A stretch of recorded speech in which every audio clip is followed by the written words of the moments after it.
Muito boa noite a todos.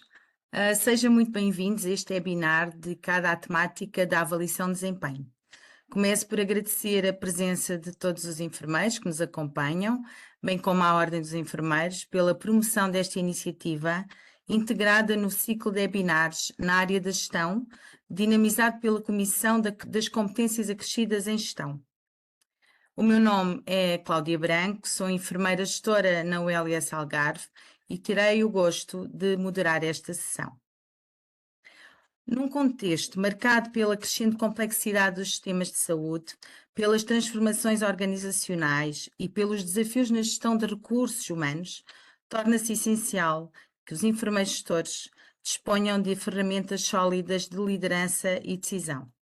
A avaliação de desempenho, enquanto processo estruturado e regulamentado, nomeadamente no âmbito do CIADAP, assume aqui um papel central, contribuindo para a transparência, equidade e desenvolvimento profissional.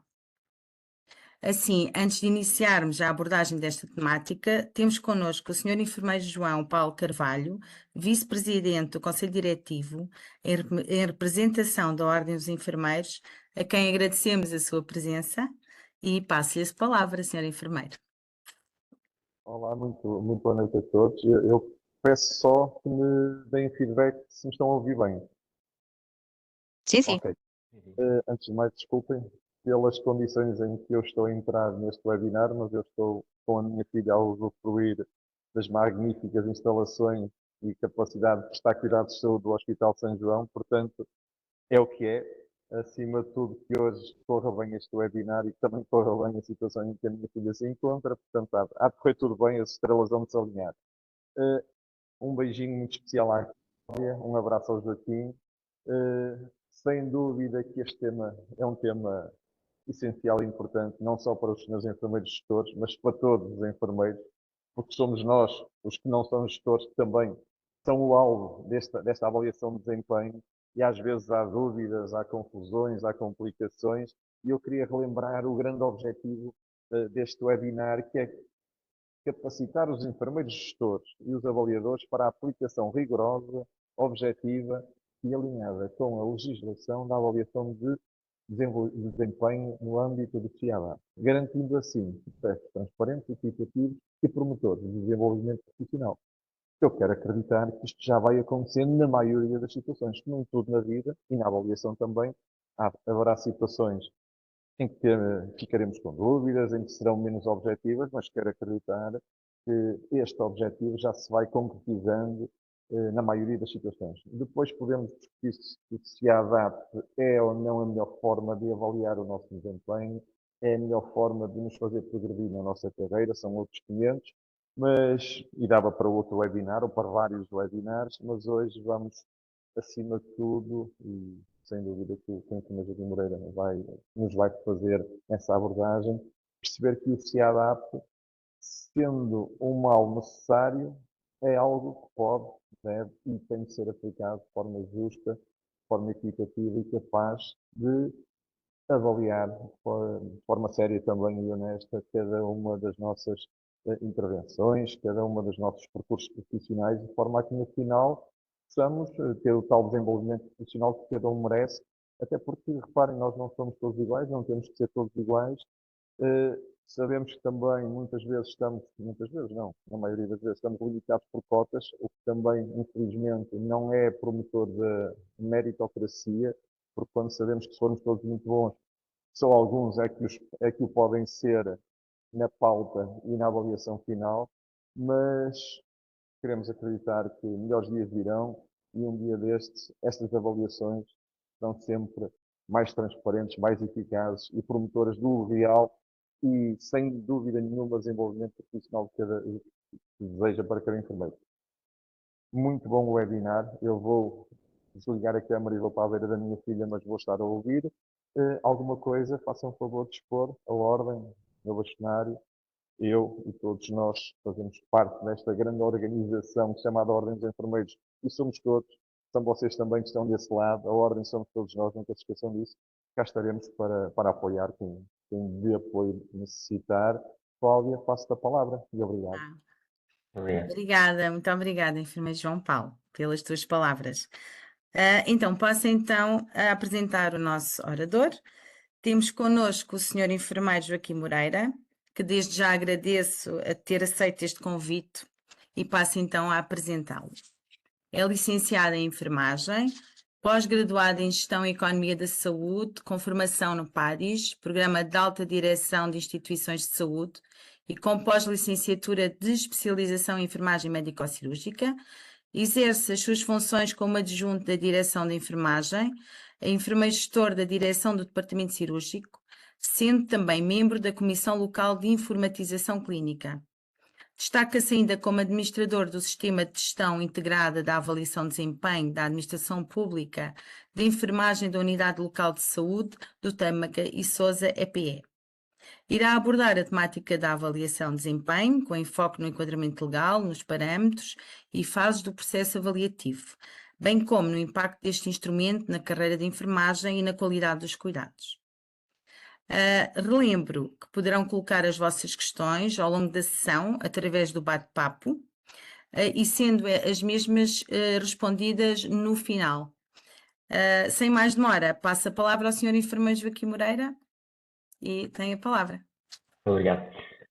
Boa noite a todos os que nos estão a ouvir. Espero que este webinar responda a todas as expectativas, a todos aqueles anseios que todos nós temos sobre o processo de avaliação. Queria então também cumprimentar o Sr. Enfermeiro João Paulo Carvalho, e desejar também as melhoras para a sua filha e que tudo corra pelo melhor. Também cumprimentar a enfermeira Cláudia Branco, enquanto moderadora deste webinar, e também, e por último, agradecer à Ordem dos Enfermeiros pelo convite para estar a participar aqui neste webinar, que estão a ser promovidos na área da gestão em enfermagem. E, portanto, eu iria iniciar então a minha apresentação e a partilhar aqui a tela e a apresentação.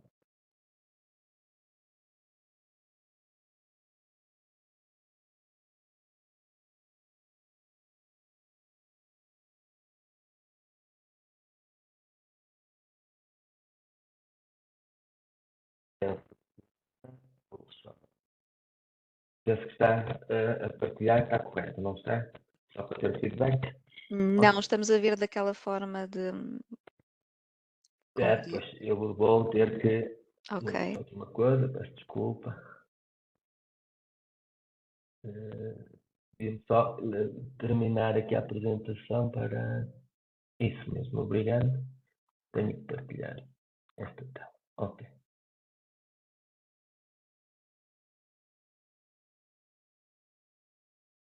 Penso que agora estará bem. Está correto? Sim. Não está? Ok. Pronto. Então, esta é a temática que nos traz aqui hoje, falar sobre a avaliação de desempenho. Portanto, eu tomei a liberdade de dar o nome curso prático em avaliação de desempenho. Porque o que eu pretendo aqui é aproximar um bocadinho da prática daquilo que nós fazemos enquanto avaliadores, mas também enquanto avaliados. Eu espero que, para além dos colegas que nos estão aqui hoje a participar ou a assistir ao webinar, também tenha alguns avaliados presentes, porque eu acho que esta formação é sempre válida para ambos os atores deste processo. E, portanto, como já o enfermeiro João Paulo Carvalho falou, o objetivo é aquele que ele já referiu e eu não vou estar aqui novamente a referir. E, então, em termos de conteúdos, também como foi proposto, era o enquadramento legal da avaliação de desempenho, as fases do processo avaliativo, os parâmetros de avaliação, em termos de objetivos e competências, escalas, menções e diferenciação de desempenho, e depois o impacto da avaliação na carreira da enfermagem e o papel e competências do avaliador. Também assim, eu tomei um bocadinho a liberdade de acrescentar aqui alguns objetivos gerais que eu acho que são importantes para este processo, que é compreender a importância do sistema de avaliação na cultura organizacional e implementar um sistema de avaliação de desempenho que seja eficaz.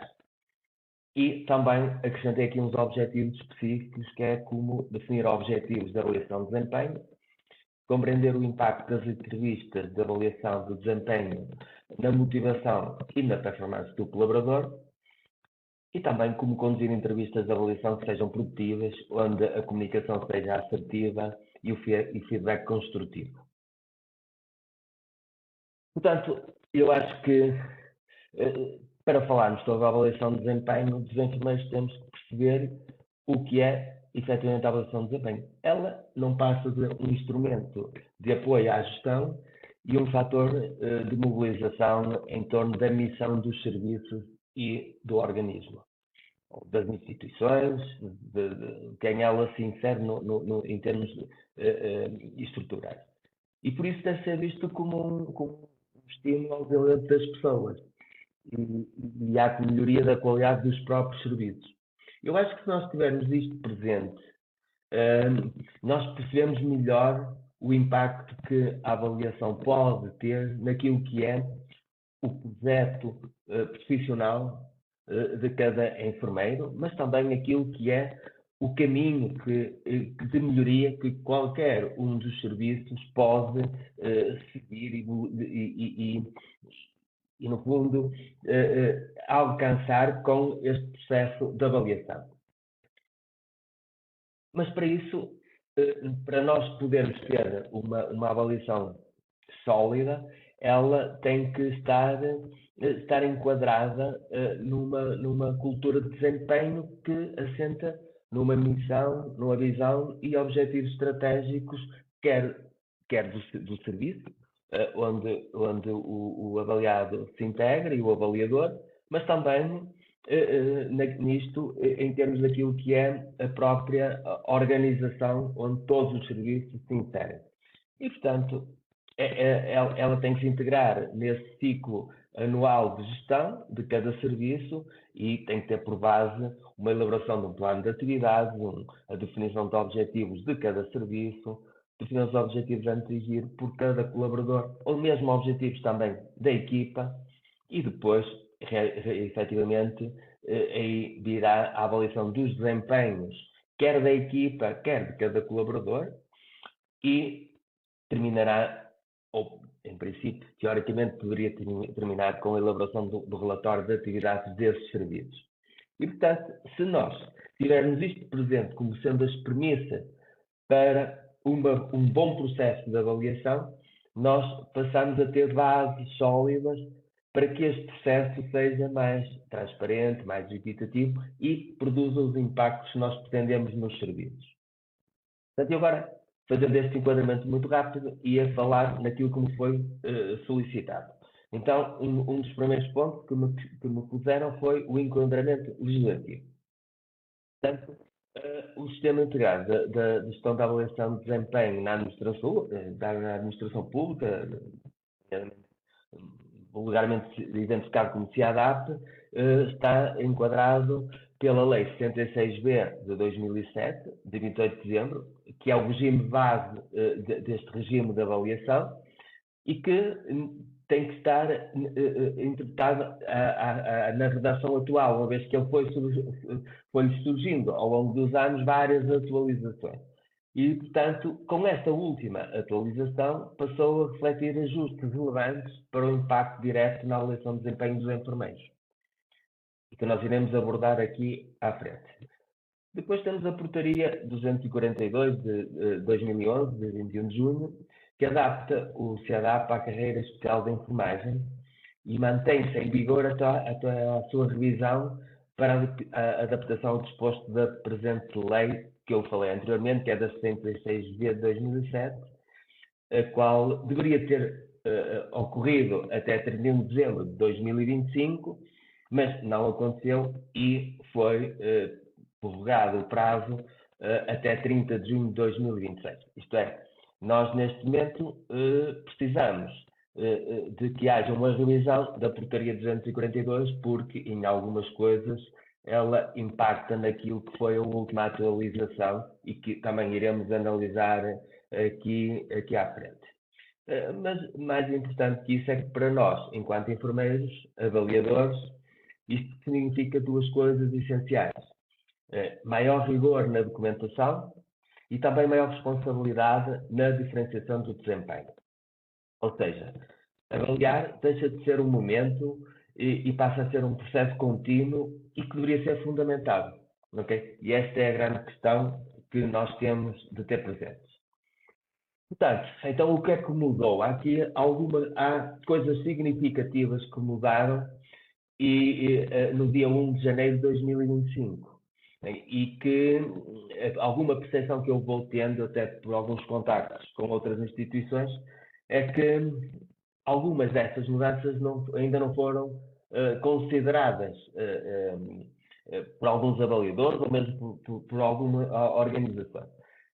Sendo que as mais relevantes foram, como é óbvio, esta é uma delas, é que a periodicidade deixou de ser em biênio e passou a ser anual.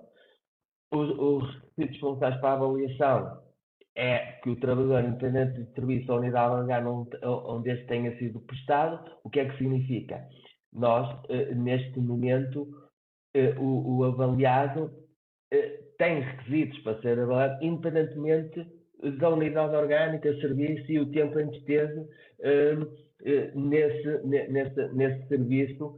E, portanto, o que é que acontece é que antes de janeiro de 2025, ele teria de ter um contacto funcional com o avaliador superior a metade do tempo previsto, no caso do biênio 12 meses, no caso de um ano 6 meses. Coisa que, a partir de 1 de janeiro de 2025, isso mudou efetivamente e, portanto, independentemente do contacto, do período do contacto, o avaliado tem que ser avaliado no serviço.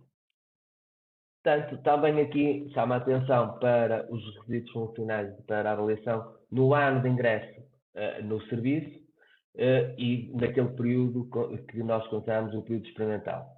E, portanto, caso o trabalhador, neste caso o enfermeiro, tenha mais de 6 meses de serviço efetivo, é-lhe atribuída a avaliação de desempenho regular. Isto está previsto naquilo que é o artigo 42 da Lei 76V, na sua redação atual.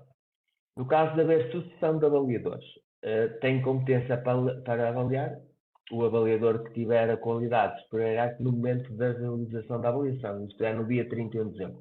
Portanto, por aqui vemos que isto pode ser um fator que torne a avaliação um bocadinho desconfortável, por assim dizer, porque se eu, enquanto avaliador, tiver um enfermeiro que foi mobilizado de um serviço para o meu serviço no dia 30 de dezembro, eu, na prática, como tenho a competência para avaliar no dia 31 de dezembro, sou eu que o vou ter de avaliar, não tendo praticamente contacto nenhum, ou tendo contacto de um dia. Mas isso acontece com os contributos que têm que ser fornecidos e que têm que ser fornecidos de uma forma escrita, obrigatória, pelos avaliadores anteriores deste ciclo avaliativo. E, portanto, temos também alterações naquilo que é a ponderação curricular. A avaliação curricular deve ser solicitada pelo trabalhador até ao dia 31 de dezembro do ano civil que antecede a avaliação, coisa que também não era antes de 1 de janeiro de 2025, e, neste caso, os serviços e as unidades orgânicas devem identificar aquilo que são os enfermeiros que não têm os requisitos para uma avaliação dita normal, e por isso esses enfermeiros são identificados e são instruídos para apresentar o pedido da ponderação curricular até o dia 31 de dezembro. E esse prazo vai do dia 15 de dezembro a 31 de dezembro. A avaliação final é fixada e expressa nas seguintes menções: muito bom, regular e inadequado. Isto já teve efeitos retroativos ao biênio de 23-24, porque foi uma das medidas daquelas que foram introduzidas pelo Decreto-Lei 12 de 2024, com efeitos ao biênio que estava a terminar.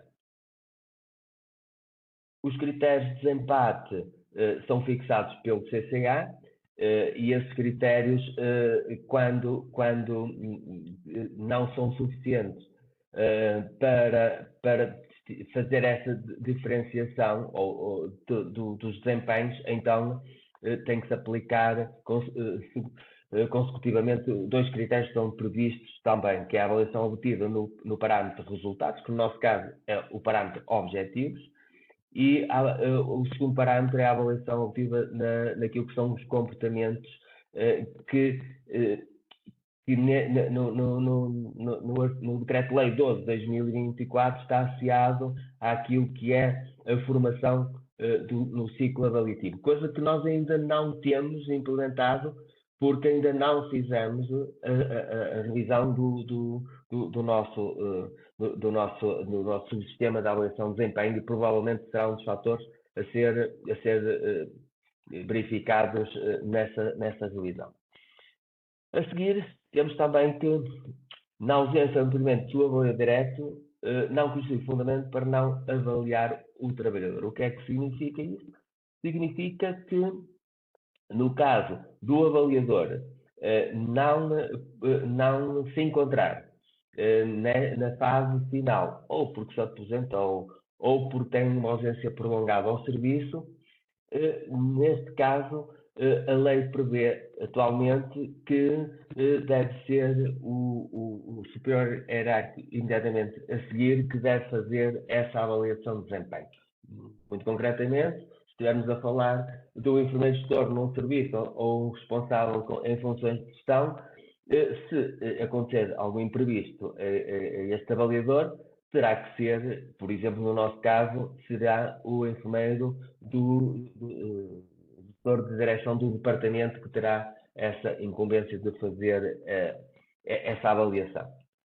E, portanto, também aquilo que já mudou, mas também já mudou no biênio 23-24, foi a diferenciação de desempenhos, em que temos 30% para o desempenho muito bom e 30% para o desempenho de bom. Também algo que passou a ser obrigatório é o suporte tecnológico e, portanto, o GADAP, que é a plataforma que sustenta todo este sistema, passou a ser obrigatório para as ULS.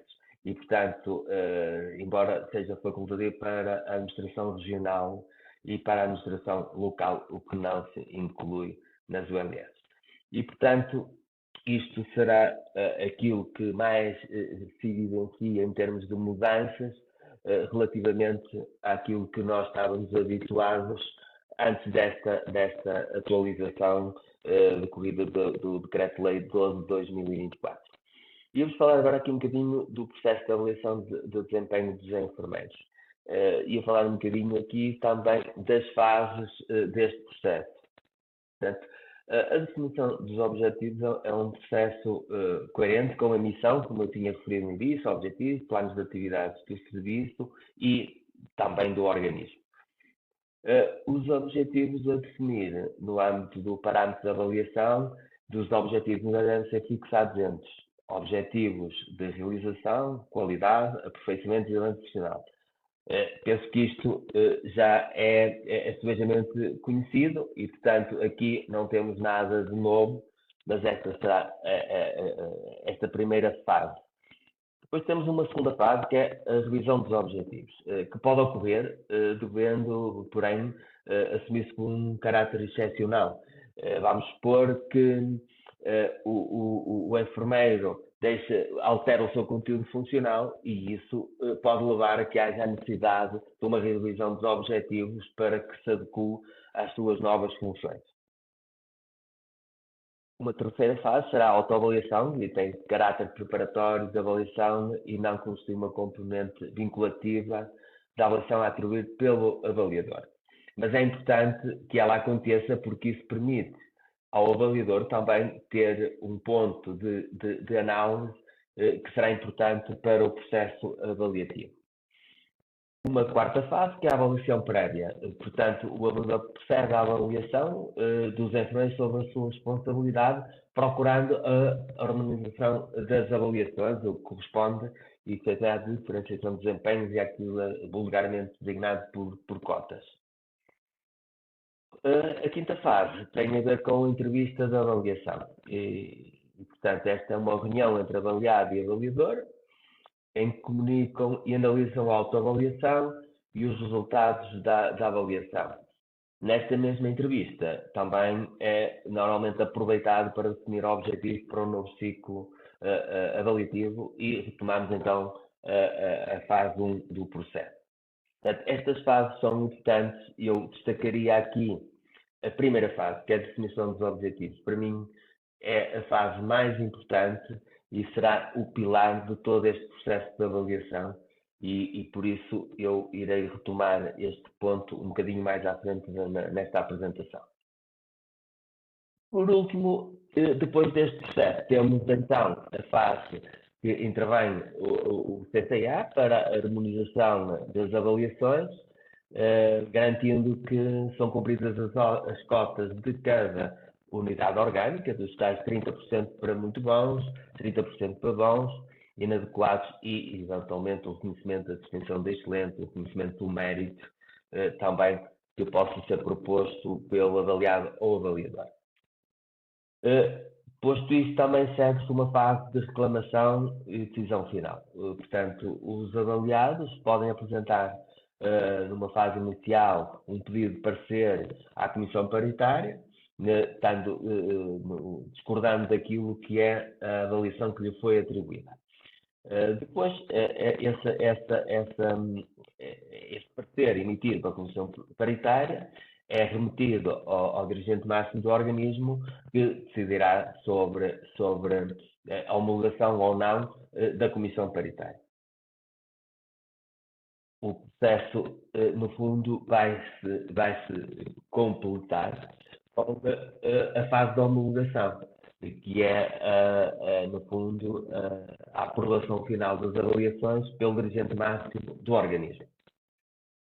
E, posto isto, há uma última fase deste processo, que é a fase do recurso. E, portanto, desta decisão do dirigente máximo do organismo, pode haver uma reclamação constituída assim num recurso hierárquico para o membro do governo competente. E, portanto, são estas as fases mais relevantes de todo o processo de avaliação, quer em termos daquilo que é a ação propriamente do avaliado, do avaliador, do CCA, do dirigente máximo e depois o final de recursos hierárquicos e recursos à Comissão Paritária. Eu tenho aqui um bocadinho a comparação das fases do processo de avaliação decorrentes do Decreto-Lei 242, que regulamenta o CEADAPT da enfermagem, e depois tenho outro que fala, mas eu vou saltar aqui um bocadinho estas fases, porque eu tenho aqui um quadro comparativo e se calhar é mais fácil até para percebermos.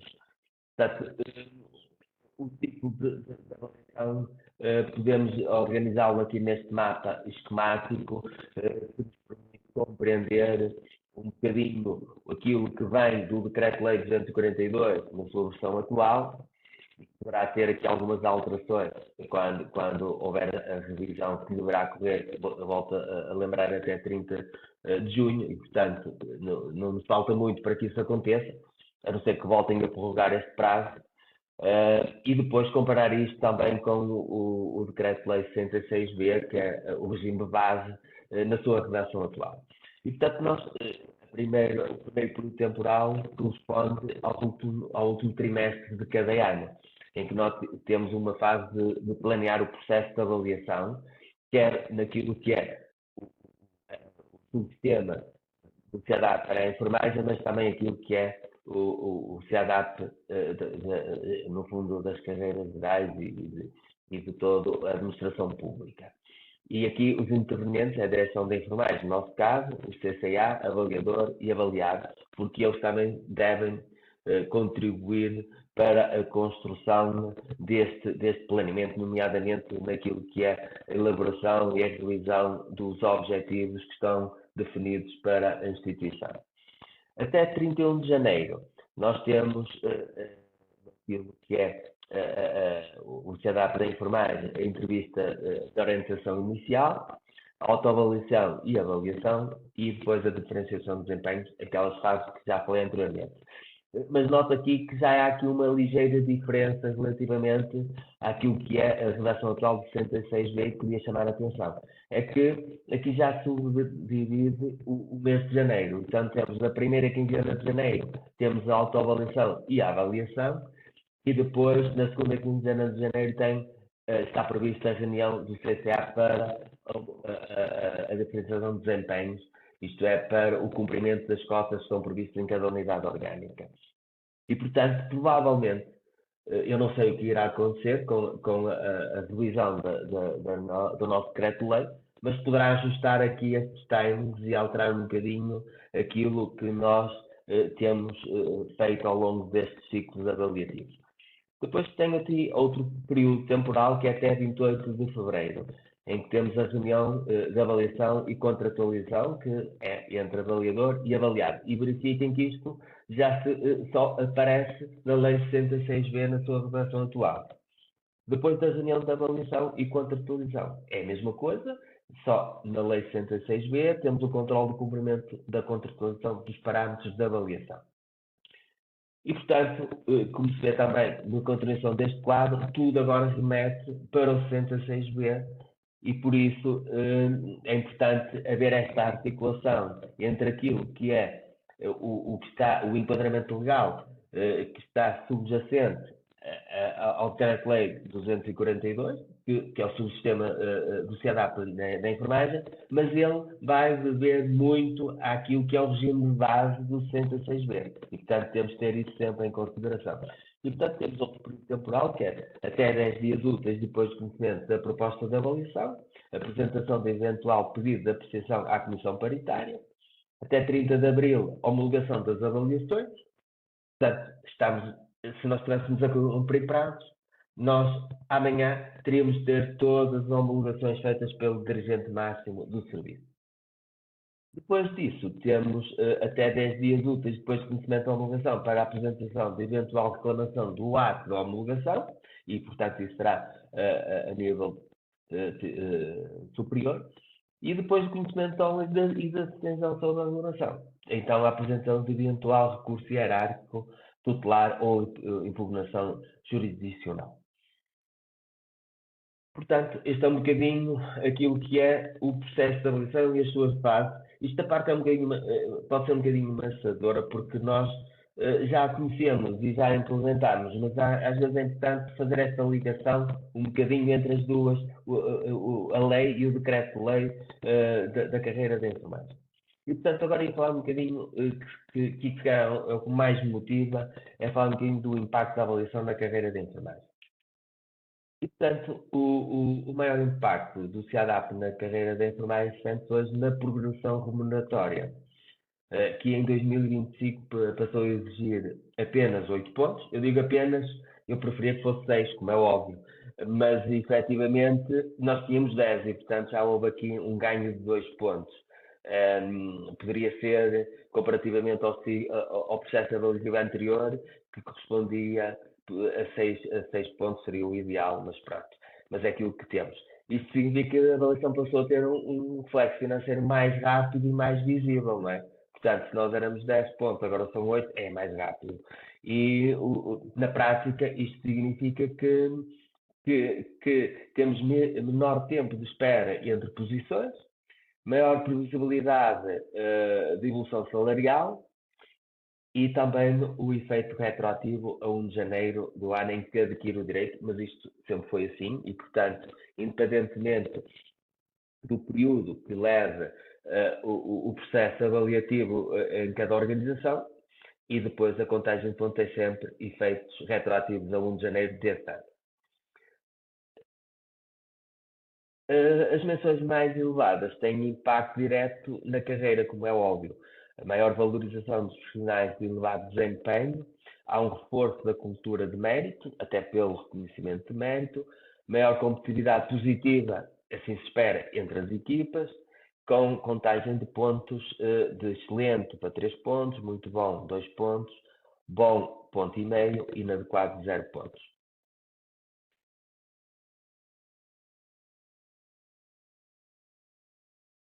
Mas o impacto vai muito além do salário, na minha perspectiva. porque a avaliação influencia oportunidades de liderança, o acesso à formação, participação em projetos e o reconhecimento interno. Em termos práticos, uma boa avaliação hoje pode definir o percurso do enfermeiro nos próximos anos, na minha perspectiva, porque enfermeiros com avaliação consistente e desempenho diferenciado tendem a ser mais considerados para o cargo de enfermeiro gestor, para enfermeiros especialistas coordenadores nas equipas, até para chefias intermédias, coordenação de projetos clínicos, comissões de qualidade e de segurança. E, portanto, era importante que nós, enfermeiros, começássemos a entender a avaliação de desempenho como algo mais do que contagem de pontos e mais do que uma posição remuneratória.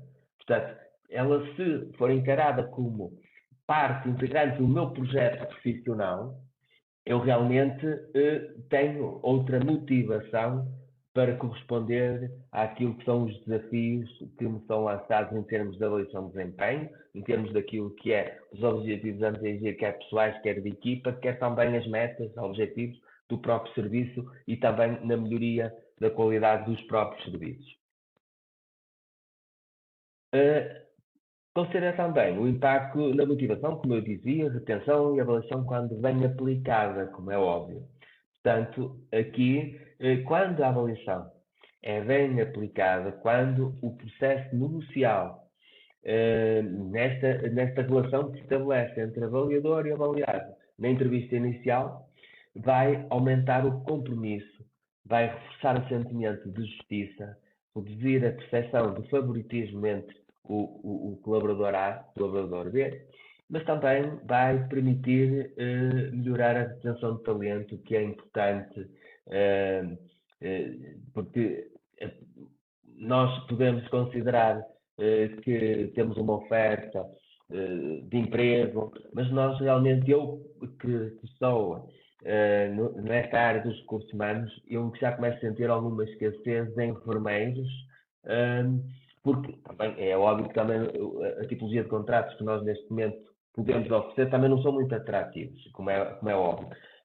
Mas tenho já algumas dificuldades em fazer contratos de substituição, contratos de planos de contingência, e portanto isto já começa a ser um fator que pode influenciar. E quando nós neste momento abrimos concursos a nível das organizações, muitas das vezes é em simultâneo, e por isso a capacidade de reter talento é importante quando estes processos concursais surgem em simultâneo para várias instituições.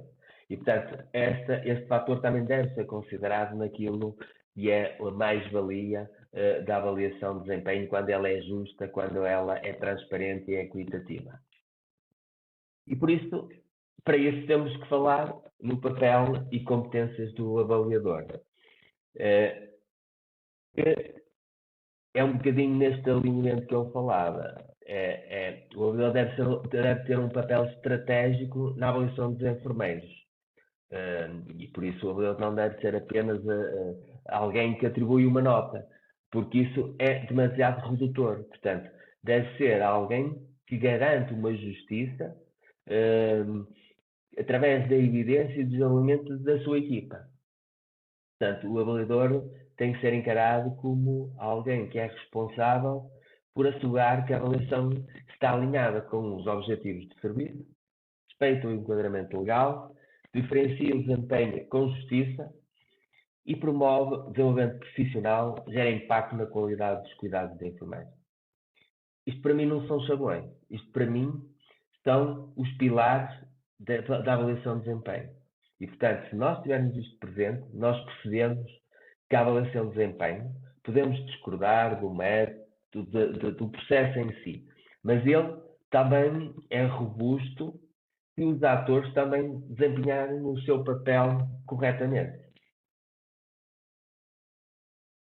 Isto passa-nos aqui a este ponto que eu acho que é crucial neste processo, que é efetivamente a contratualização dos objetivos e dos comportamentos.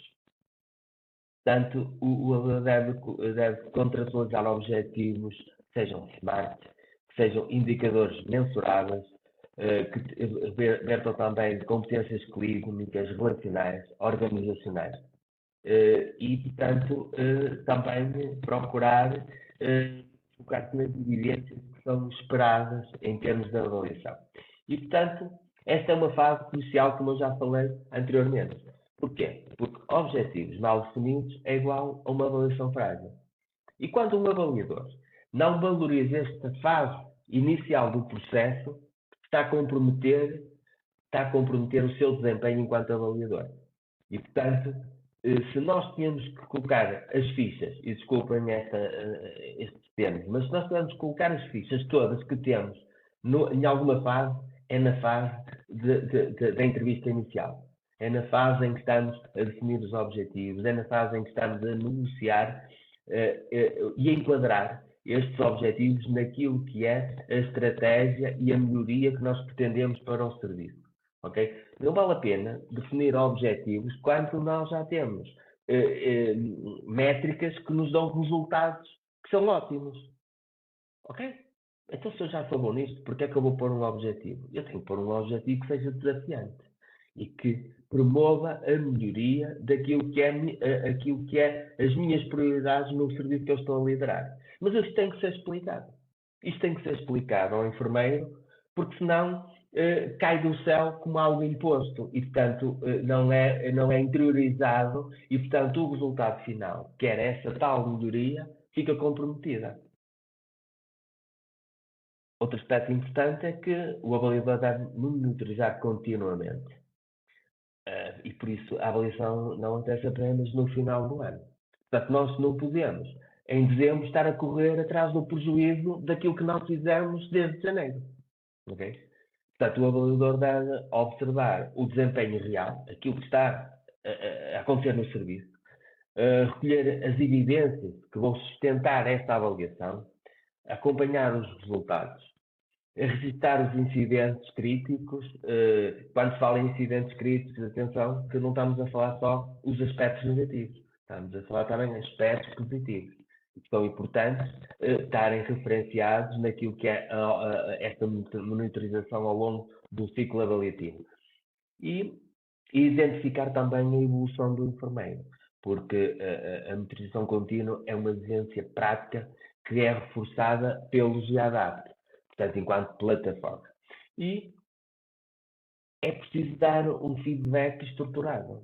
Portanto, este feedback deve ser regular, específico, baseado em comportamentos que são observáveis e orientados para a melhoria. Eu volto a insistir nesta nomenclatura. É preciso encarar este processo de avaliação em processo de melhoria contínua dos serviços.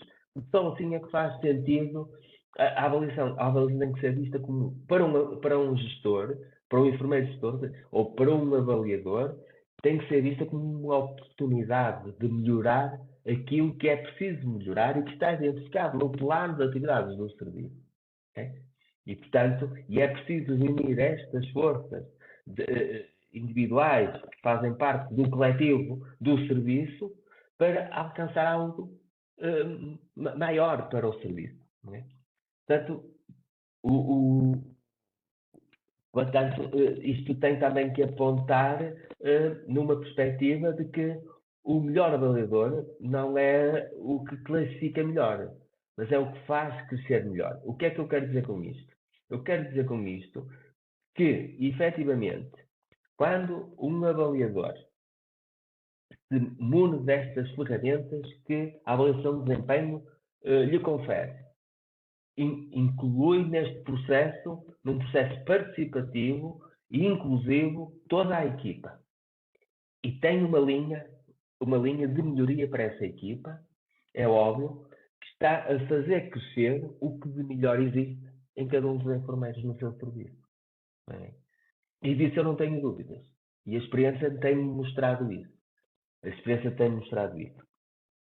Um ponto que eu também queria referir e que é importante para que isto tudo funcione, que é garantir justiça e imparcialidade. E, portanto, quando nós avaliamos e temos que diferenciar, porque somos obrigados a diferenciar, né? Nós temos que garantir esta tal justiça e imparcialidade. E, portanto, o avaliador deve minimizar o favoritismo, isto é, eu posso ser muito amigo e ter uma relação muito excelente com um colega no trabalho, mas isso não pode influenciar neste processo de avaliação, como é óbvio, e tenho que manter essa distância. E, portanto, tenho que ter cuidado com o efeitual, a subjetividade, o viés da antiguidade, o julgamento baseado em episódios que são isolados. Okay? E que eu também irei ter a oportunidade de desenvolver isto um bocadinho mais à frente, porque isto é extremamente importante para este processo. E, portanto, na enfermagem isto é particularmente crítico em equipas grandes e turnos diferenciados. Okay? Quando, por exemplo, eu tenho avaliadores na ULS, onde trabalho, que no serviço de urgência tem praticamente 100 enfermeiros para avaliar. Tenho avaliadores que num bloco têm praticamente 80, 90 enfermeiros para ser avaliados. É óbvio que isto tudo requer um esforço muito grande para estes avaliadores. Não é? E isto próprio é desafiante enquanto avaliador, mas também é desafiante para os próprios avaliados. E, portanto, isto exige realmente um cuidado para garantir esta justiça e esta imparcialidade na equipa. E, portanto, agora um bocadinho daquilo que eu valorizo e que eu quero destacar do avaliador. Portanto, uma delas é a comunicação. Eu já venho a tocar disto quase desde o início. É a forma como conduz a entrevista de avaliação, é conforme conduz a entrevista inicial, é a capacidade de comunicar na forma de formular o feedback difícil, porque muitas das vezes não é fácil falar de pontos menos bons do processo de avaliação. É saber ter uma comunicação que seja eficaz para gerir resistência, porque existe sempre resistência nas equipas, é óbvio, e acima de tudo tem que ser uma comunicação que promova confiança. Então promova confiança. E portanto, mas acima de tudo, ela não pode limitar-se àquilo que é a comunicação. A comunicação tem que ser também associada aos atos que o avaliador tem ao longo de todo o processo e também à sua posição isenta que tem que ter na gestão da sua equipa. Outro aspecto importante na minha perspectiva para as competências do avaliador é a capacidade analítica.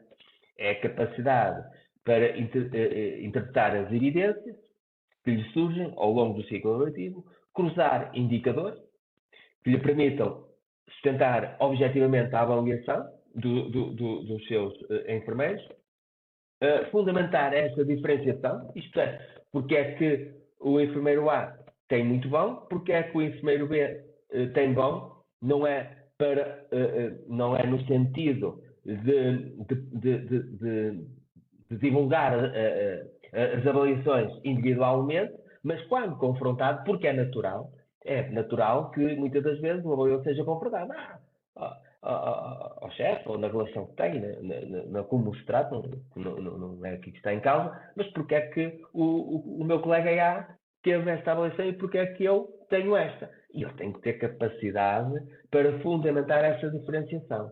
E não personalizando, mas de uma maneira geral aquilo que foi também as premissas que deram início ao processo avaliativo para aquele ciclo avaliativo do seu serviço. Não é? E, portanto, no fundo, é justificar aquilo que são os 30% do muito bom e os 30% do bom, porque é natural que seja questionado, não digo por todos, mas por alguns é com certeza questionado. Outro aspecto importante é a inteligência relacional. E, portanto, é a capacidade de ser empático, ter uma escuta ativa, uma gestão emocional, porque muitas das vezes é preciso respirar, refletir e depois abordar as questões, que às vezes são questões difíceis de abordar, e por isso é preciso que haja esta capacidade de gestão emocional e, acima de tudo, ter uma capacidade de mediação de conflitos. É óbvio que tem que ter um conhecimento técnico do contexto da prática clínica para poder avaliar e compreender o contexto assistencial, a eficiência clínica, a complexidade dos cuidados e também o risco e segurança do doente e enquadrar isto tudo nesta dinâmica da avaliação. Mas também o avaliador deve ser visto como um promotor de desenvolvimento. Também já toquei neste ponto, mas quero reforçar que o papel do avaliador é ser, no fundo, um mentor, um orientador de uma carreira, promotor de competências avançadas e identificar futuros líderes. E por isto eu acho que era importante começarmos a pensar nas nossas organizações em programas de gestão de novos talentos. E portanto eu acho que nós devemos ir buscar o que de melhor outros fazem e aplicá-los também à saúde. Porque, por exemplo, a nossa OLS já somos 5.000 colaboradores e, portanto, somos uma grande empresa, temos que começar a ter comportamentos como grandes empresas. E, por isso, é importante desenvolver estes programas de sessão, gerir estes novos talentos, motivá-los, reter estes novos talentos nas nossas instituições. Eu encontro aqui algum fundamento na avaliação de desempenho para promover exatamente isto que estou a falar e que sou um defensor destes programas. O que é que nos leva? Leva a que ajude a preparar aquilo que há bocadinho tinha falado, que é potenciais coordenadores, responsáveis da área da qualidade, do risco hospitalar, da PPC, até identificar enfermeiros especialistas para determinadas funções que podem ser diferenciadoras nos serviços e também para gestores, porque nós efetivamente temos alguma carência na enfermagem de bons gestores e isso também poderá promover essa evolução no sentido de termos bons líderes e ter essa continuidade de bons líderes nos serviços. Portanto, aqui para resumir um bocadinho, este slide é que o avaliador deixou de ser apenas quem atribui uma menção. Okay? Hoje em dia é um agente de desenvolvimento profissional e da qualidade dos cuidados. Assim eu espero que seja. Portanto, o seu papel exige algum rigor técnico, capacidade de observação, um feedback estruturado e, sobretudo, coragem para diferenciar com justiça. Porque avaliar bem também é liderar bem. E, portanto, quando nós temos capacidade de diferenciar com justiça, atribuir aquilo que são vulgarmente designados por cotas que estão distribuídas à nossa unidade orgânica. E conseguimos que a equipa aceite, porque compreende aquilo que é o resultado dessa avaliação e vê que essa diferenciação está vertida naquilo que é o desempenho dos colegas no serviço, okay? Aí nós temos o ponto ótimo do processo. É porque significa que este avaliador é um bom líder e está a liderar bem a sua equipa.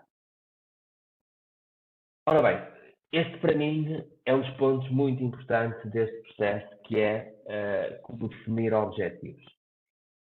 E então nós temos aqui o fator que é extremamente importante, é que os objetivos devem ser mensuráveis.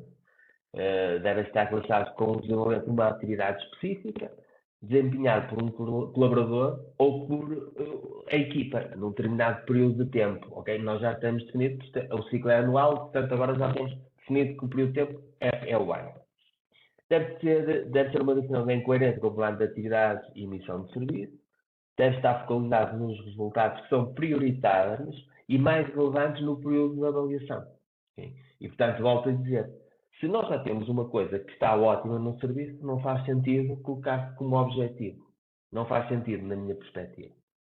E, portanto, isto também deve promover a articulação entre os objetivos da equipa e objetivos individuais. Eu sou um grande defensor que pelo menos um dos objetivos deve ser um objetivo transversal. Ou da instituição, ou no mínimo da equipa, ou então um transversal à instituição e um específico da equipa. Porque é importante desenvolver este trabalho coletivo e, portanto, nós temos que promover este trabalho coletivo para bem do todo, ou do serviço ou da instituição em si. Temos aqui este quadro para poder distinguir aquilo que é um objetivo de equipa, responsável partilhado e objetivos individuais. Portanto, os objetivos de equipa correspondem aos principais objetivos da hierarquia. Okay? Tem que estar alinhados com aquilo que é também o programa e os planos de ação que estão previstos em cada nível de gestão. Os objetivos individuais, e por isso, o responsável individual responde aos vezes em que o colaborador é o principal e único responsável pelo resultado obtido.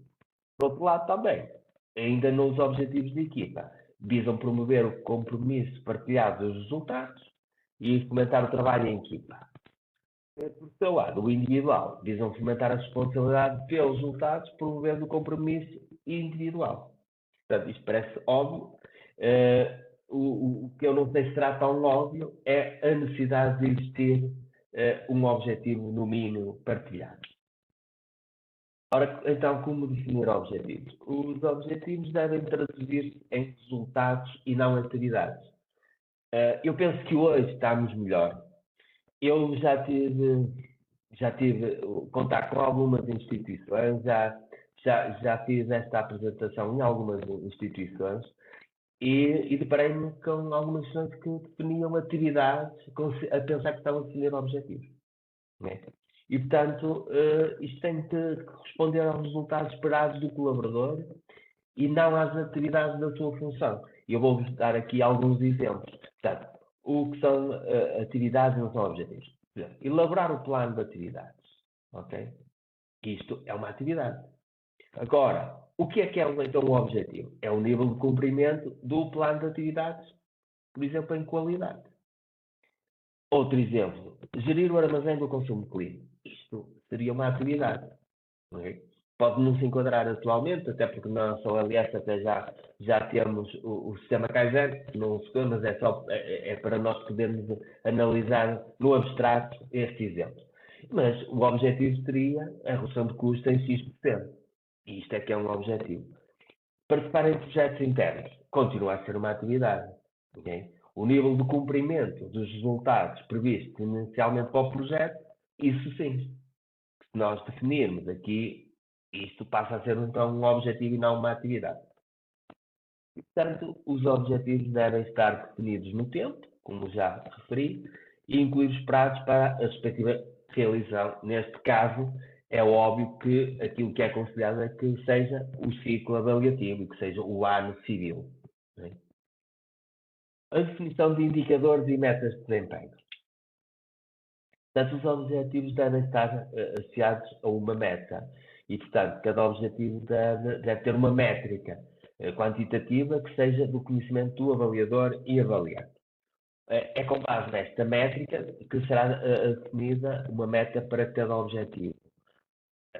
Metas é um processo fundamental de forma a termos a clarificação dos níveis de exigências requeridos no cumprimento de cada objetivo, tornar mais transparente o processo de avaliação, porque temos lá a meta, e possibilitar um acompanhamento contínuo por parte do avaliado ao nível da realização do objetivo ao longo do ciclo e para que possa tomar medidas corretivas em caso de incumprimento.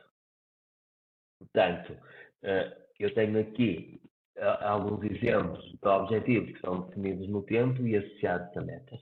E, portanto, há aqui algumas questões-chave na identificação de objetivos que nós devemos colocar. E, portanto, em que medida o colaborador, a equipa, irá contribuir este ano para a qualidade do serviço prestado e satisfação do utente? Ok, esta era a questão. Então, nós vamos pôr aqui que objetivos podemos fazer a partir desta questão. É melhorar a taxa de adesão do utente, por exemplo, em X% face ao ano anterior. Reduzir o número de condições em X% face ao ano anterior. Seria exemplos. Estes exemplos podem ser um bocadinho polémicos, porque há uma linha de pensamento um bocadinho contrário a isto. Eu não faço parte muito dessa linha, mas isso seria para outras questões que não o que nos traz aqui hoje para debater.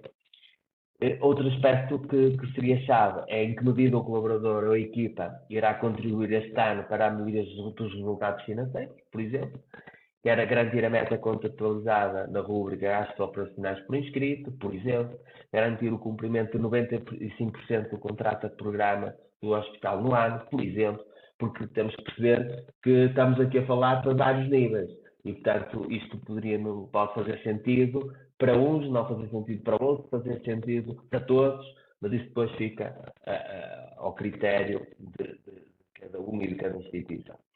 Em que medida o colaborador irá contribuir este ano para a melhoria da produtividade interna? Por exemplo, transformar isto num objetivo, é garantir o cumprimento de 80% do plano estratégico da direção de enfermagem. E, por exemplo, poderia ser um objetivo a colocar aos enfermeiros gestores, não é? Ou colocar aos enfermeiros gestores de direção dos departamentos. Faria sentido. Mostra um alinhamento com a direção de enfermagem. Em que medida irá o enfermeiro gestor contribuir este ano para o desenvolvimento profissional dos seus colaboradores? Se isto for identificado como uma prioridade no serviço. Por exemplo, o objetivo seria aumentar X horas de formação em serviços por colaborador face ao ano anterior. Okay? Isto são exemplos que nos permitem refletir sobre questões que devemos colocar para depois definir objetivos. Por isso, esta fase é importante e a definição das metas deve ser ambiciosa, mas realista. E por isso o indicador de medida deve possibilitar o exceder do objetivo. Mas isto é importante. Porquê? Porque a definição de metas pressupõe um equilíbrio entre a ambição e possibilidade de cumprimento do objetivo. E por isso nós temos que ter uma meta que seja realista, isto é, que pressupõe a possibilidade dos objetivos serem alcançados. Okay? Mas ela tem que ser também, para além de realista, ambiciosa. Porque ela tem que pressupor que não será alcançada por alguns colaboradores e que será superada por poucos. Okay? Porque se nós... Eu vou-vos dar um exemplo que é muito frequente. E principalmente porque os colegas dos cuidados primários, naquilo que são do SF, trabalham muito por indicadores e trabalham muito por unidades ponderadas em função da avaliação dos indicadores completos. Ok. Eles já têm uma motivação acrescida, ok? Que é realmente atingir aqueles indicadores para as unidades ponderadas. Então, se nós temos essa motivação e se eles já os atingem, faz sentido colocar este tipo de objetivos. Há que pensar sobre isso. Na minha perspectiva, há que pensar sobre isso. Portanto, importa aqui que a definição tenha indicadores que permitam que o mesmo objetivo seja excedido numa ótica de melhoria contínua. Voltamos a focar a perspectiva da melhoria contínua daquilo que serão as prioridades de cada serviço, de cada equipa. E tanto, tenho aqui também alguns exemplos, um quadro comparativo entre exemplos de objetivos que não podem ser excedidos e exemplos que podem ser excedidos. Então, contando aqui comparativamente, temos o cumprimento do plano de atividades. Ele não pode ser excedido. Okay? Mas o nível de qualidade e eficácia na aplicação e desenvolvimento do plano de atividades, isso sim, pode ser graduado e, portanto, pode nos permitir aqui alguma diferenciação. Por exemplo, o cumprimento do orçamento também não pode ser excedido, mas a redução de custos pode. O cumprimento dos processos e normas do serviço não pode ser excedido. Okay?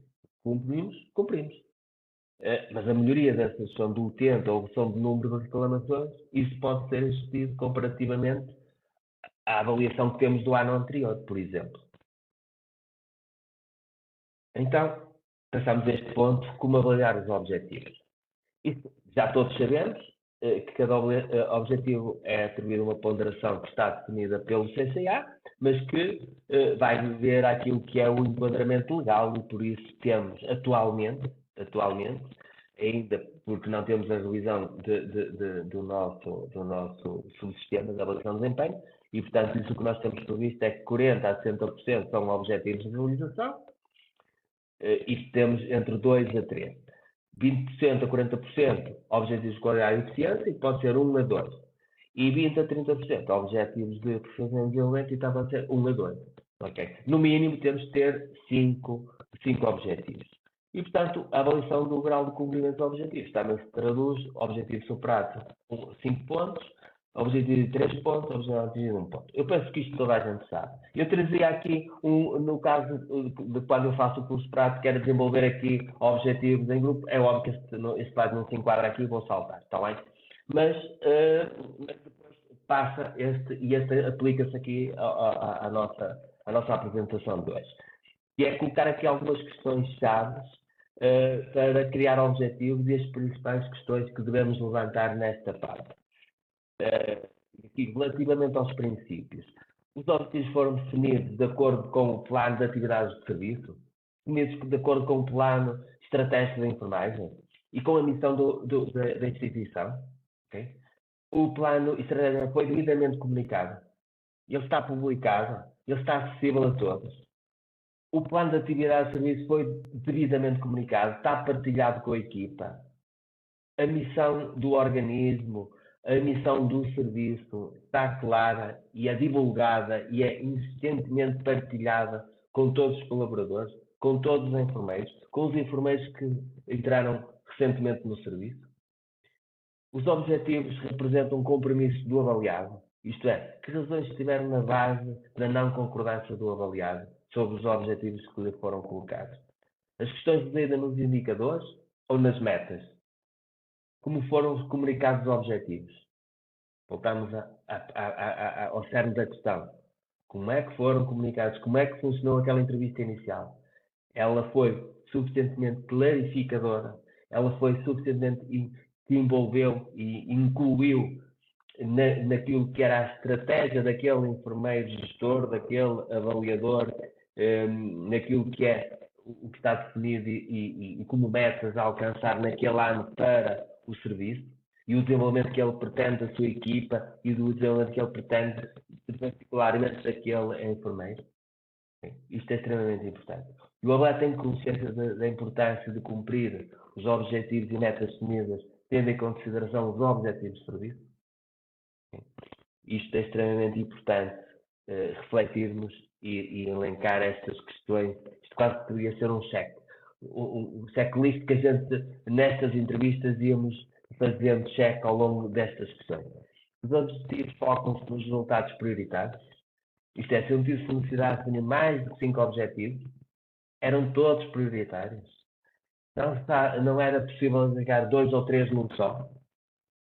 Eu tive a oportunidade, porque também faço parte da comissão paritária, e numa das rondas tive a oportunidade de verificar que, por exemplo, um determinado serviço tinha atribuído 2 objetivos que eram sobrepostos. Faz sentido? Não. Okay. Tive a oportunidade de falar particularmente com este avaliador e reconheço que também estava numa fase inicial, por isso também ainda não dominava muito bem estas ferramentas e este princípio, e portanto eu senti-me na obrigação também de partilhar isto com ele e penso que foi bem perceptível, e isto que eu estou agora a transmitir para esse colega, e espero também que seja perceptível a todos que nos estão a ouvir. Existe um equilíbrio entre objetivos individuais e de equipa. Isto é, o colaborador compreendeu a importância dos objetivos da equipa na melhoria do serviço como um todo. Existe pelo menos um objetivo da equipa, continuo a insistir nisto. Extremamente importante para mim nesta ótica da avaliação. Pelo menos um objetivo tem que ser de equipa. Temos que estimular o trabalho de equipa, temos que estimular os resultados que se atingem no serviço, porque há contributo de todos para esse objetivo. Continuando aqui, então agora, nestas questões-chave, mas relacionadas com as regras da definição de objetivos. Os objetivos focam-se em resultados e não em atividades. Foram identificados os principais resultados esperados pelo colaborador, como contributo para a qualidade do serviço, melhoria dos resultados financeiros, excelência dos processos. Os objetivos estão definidos no tempo. Cada objetivo corresponde a um prazo de produção de resultados. Os objetivos estão associados a metas. Conseguimos medir aquilo que queremos. Não. O que vamos fazer para no futuro conseguir medir? Okay? Quando nós optamos por um determinado objetivo da nossa equipa, temos que perceber que esse objetivo vai exigir de nós a capacidade de o avaliar. E, portanto, não é no fim que eu vou perceber que eu não consigo avaliar aquele objetivo. Eu tenho que fazer esta reflexão antes de atribuir o objetivo. Eu tenho que ter capacidade de o avaliar, de o medir. Não é? E se eu não tenho instrumentos, cara, faz sentido eu aplicar este objetivo na minha equipa. Se eu não o consigo avaliar, mas eu vou avaliar o odómetro, ou é um dos objetivos que vai servir para eu não ter uma avaliação transparente, equitativa e justa? Vai. Efetivamente vai. Se for este o caminho, vai. Não há dúvidas nenhumas. Não, eu não tenho dúvida nenhuma relativamente a isso. E, portanto, é importante percebermos se temos capacidade de o medir. Se temos, efetivamente, dados que nos vão conseguir extrair para poder medir e poder avaliar efetivamente o objetivo. Os indicadores não são credíveis? Outra questão que temos de fazer. O que fazer para os tornar credíveis? Okay? Os objetivos são ambiciosos, mas realistas. Voltamos àquela questão. A meta é realista. A necessidade dos objetivos serem alcançados. Ok, tudo bem. Mas ela é ambiciosa, porque supõe que não será alcançada por alguns e que será superada por poucos. Quando temos um objetivo que ele é superado por toda a gente, não sendo um objetivo de equipa, eu questiono. Isto faz sentido? Se é de equipa e se é superado, é um esforço de todos. Agora, se temos objetivos que, à partida, o enfermeiro não precisa fazer nada, que já o superou, eu questiono. Mas qual é a vantagem deste processo de avaliação para o serviço? Para o desenvolvimento do profissional? Não. Não me parece que esse seja o caminho certo da avaliação de desempenho. Pelo menos, quem idealizou este modelo, de certeza que não é isso que queria. Entrevista inicial da avaliação de desempenho. Vamos bater outra vez naquilo que eu tenho ouvido a falar, mas que é extremamente importante, e eu tenho que reforçar aqui alguns aspectos para que a gente valorize ao máximo esta fase. O que se deve fazer? Portanto, eu penso que não vou ter nada de novo. A questão é, fazemos? Essa é que é a grande questão. De novo, eu não trago nada. Eu trago apenas factos para a gente refletir. Okay? É isto que nós fazemos enquanto avaliadores? É isto que o nosso avaliador nos faz a nós enquanto avaliados? Ok, então vamos refletir um bocadinho sobre aquilo que eu vos trago aqui. É assegurar o tempo necessário para a entrevista. Não permitir interrupções. É muito normal a gente estar no gabinete e alguém ligar, alguém bater à porta. Ok, que estratégias? Tiro o som do telefone, do telemóvel, ponho um post-it ou uma informação na porta a dizer não interromper, por favor. E temos este problema resolvido. Fazemos? Se calhar não. Por toda a informação necessária para o desenvolvimento da entrevista. Será que reunimos ao longo do ano tudo aquilo que precisamos para avaliar objetivamente cada um dos objetivos e mostrar evidências dessa avaliação? Será que o fazemos? São ter objetivos reais e concretizáveis para o colaborador. Okay? Nunca se esqueçam da fase, da perspectiva da ambição. Tem que ser ambiciosos. Comunicar claramente os critérios de superação. Não pode haver dúvidas. Não pode haver dúvidas. Eu sobre isso até costumo sempre dar um exemplo. Neste processo de avaliação, enquanto avaliador, tive uma intervenção de um avaliado que dizia assim, chefe, mas eu nunca tive reclamação de nenhum doente, de nenhuma família. Então porquê é que eu não tenho superação deste comportamento? E eu disse, mas porquê? Quando o hospital te fez uma contratação, quando eu te recebi aqui no serviço, eu disse que tu poderias ter reclamações, uma, duas ou três. Não, isso é o que é esperado. O que é esperado é que tu não tenhas nenhuma reclamação. O que é esperado é que tu trates bem os doentes, as famílias e que não haja reclamações do teu desempenho. Isso é o que é esperado. E ela, muito bem, dizia assim, e então como é que é superado? O superado é porque estamos a falar de um comportamento e tem sempre algo de subjetividade e discricionário do próprio avaliador, não é um objetivo, entende? Este exemplo que eu estou a dar, mas é efetivamente aquilo que é a relação que enquanto gestor e avaliador de serviço me apercebo que este elemento tem com os restantes elementos da equipa e a equipa multiprofissional e aquela referência que este elemento pode ser para a equipa multiprofissional, mas também a referência que pode ser para o seu doente, a referência que pode ser para a família desse doente. Ok? E isso eu posso observar ao longo do ano. Isso eu posso observar. E é um comportamento diferenciador. Não é? Porque eu sinto que aquele elemento é visto como alguém que é uma referência para aquela prestação ou para aqueles cuidados que têm que ser colaborativos entre equipas multiprofissionais. Então, isto é um exemplo. Adotar uma atitude dialogante e saber escutar. É óbvio que nós temos que ouvir. Temos que ouvir também os anseios, as questões. É um exemplo daquilo que eu falei anteriormente. Ouvi e depois expliquei aquilo que era o critério. Mas também aprendi. Porque eu aprendi que tenho que clarificar estes assuntos também nesta entrevista inicial. Portanto, este processo tem vários anos. E, portanto, se nós tivermos uma atitude reflexiva sobre aquilo que andamos a fazer ao longo destes biênios, ao longo destes anos, porque já temos muitos anos de avaliação de desempenho, nós podemos melhorar, enquanto avaliadores, melhorar o nosso desempenho, como é óbvio. E por isso, mas temos de ter esta capacidade de refletir sobre o nosso desempenho e sobre aquilo que acontece ao longo de vários ciclos de avaliação. Ser construtivo passa qualquer crítica, okay? Como é óbvio. Isto não dá uma atitude positiva do avaliado. Basicamente, o que não deve fazer é quase o contraditório daquilo que foi dito anteriormente. É realizar entrevistas sem preparação prévia, é entrevistas no nível superior sem permitir participação, assinalar só aspectos negativos, é ignorar os assuntos complicados ou problemas graves, que muitas das vezes o avaliador tem tendência a fugir a estas situações para não criar uma relação de inanimidade entre avaliado e avaliador e, portanto, também deve evitar criar falsas expectativas. Autoavaliação.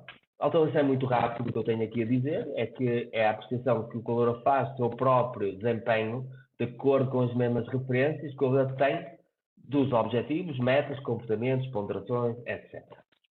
E a autoavaliação não se sobrepõe à avaliação do avaliador, mas a sua apresentação na entrevista de avaliação visa apoiar a participação do avaliado no processo de avaliação e facilitar a comunicação entre o avaliado e o respectivo superior hierárquico.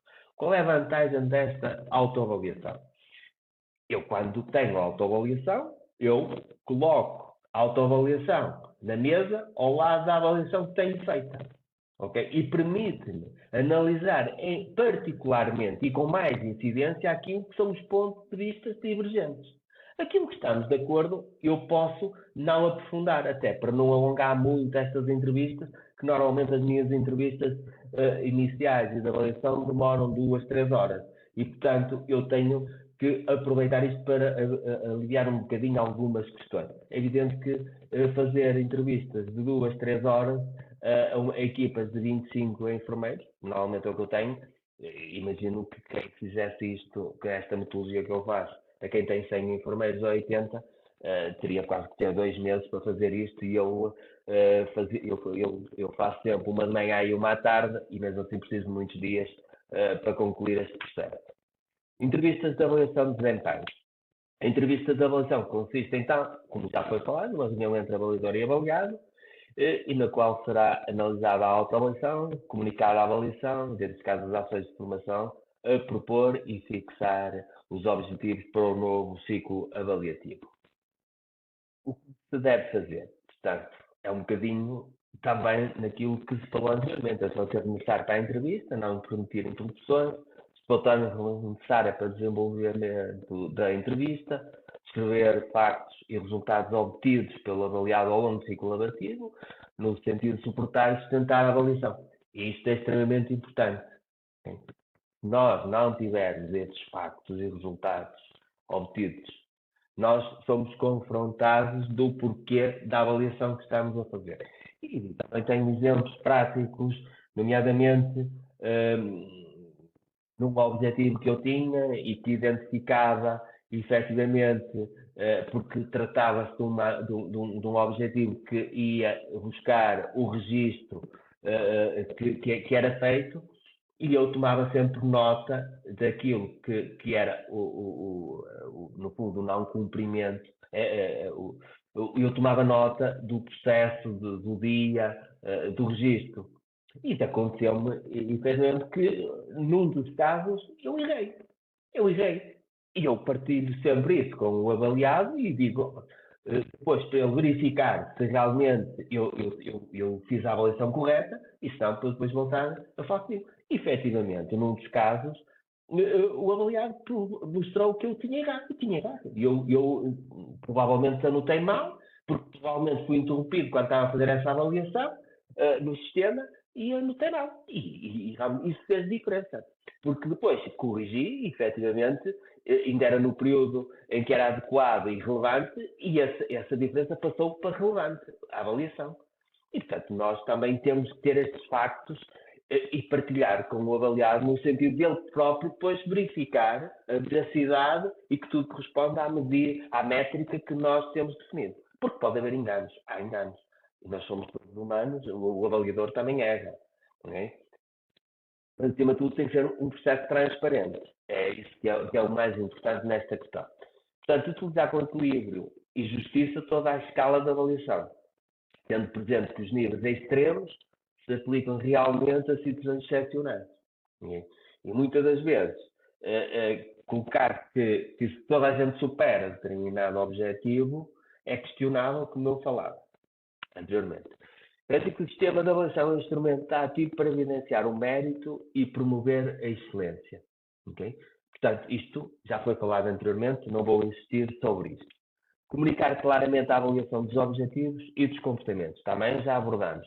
Adotar uma atitude dialogante e saber escutar, ser construtivo, face a qualquer crítica. Check. Também já falamos. Estimular uma atitude positiva do avaliado. Também mais que falar. O que não se deve fazer?